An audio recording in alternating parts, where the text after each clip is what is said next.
बड़ी खबर बता दें, नोटबंदी के बाद अफरा तफरी को कम करने के लिए सरकार ने थोड़ी राहत दी है।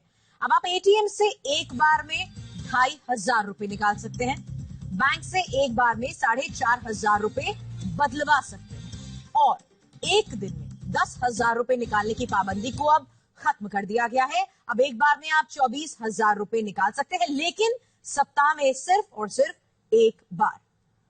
तो आपको बता दें एक बार फिर से, इस वक्त ये बड़ी खबर, जो बदलाव किए गए हैं अफरा तफरी को कम करने के लिए सरकार की तरफ से एक और कदम उठाया गया है। और जो जानकारी है उसके मुताबिक अभी तक जो लिमिट 2,000 की थी उसे बढ़ाकर अब 2,500 कर दिया गया है। यानी अब आप एटीएम से 2,500 रुपए निकाल सकते हैं। बैंक में आप एक्सचेंज कराने के लिए अभी तक 4,000 रुपए के लिए जाते थे, लेकिन अब आप 4,500 रुपए तक के नोट बदलवा सकते हैं। वहीं एक दिन में 10,000 रुपए निकालने की पाबंदी को खत्म कर दिया गया है। अब सप्ताह में कैश निकालने की लिमिट को बढ़ाकर 24,000 रुपए कर दिया गया है।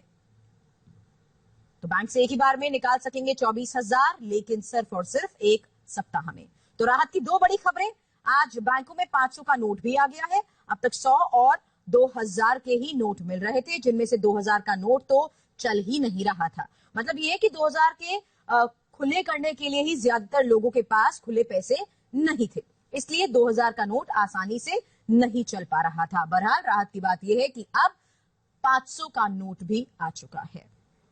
दो तस्वीरें आपके सामने, एक तरफ उन लोगों की जिनके हाथ में आज 500 का नोट आया, बैंकों की तरफ से 500 के नोट भी लोगों को दिए जाने शुरू कर दिए गए। वहीं कैश लिमिट को अब बढ़ा दिया गया है। क्या बड़े फैसले लिए गए, अब किस तरह से लोगों को राहत दी गई, इस बारे में हमने आपको डिटेल जानकारी दी।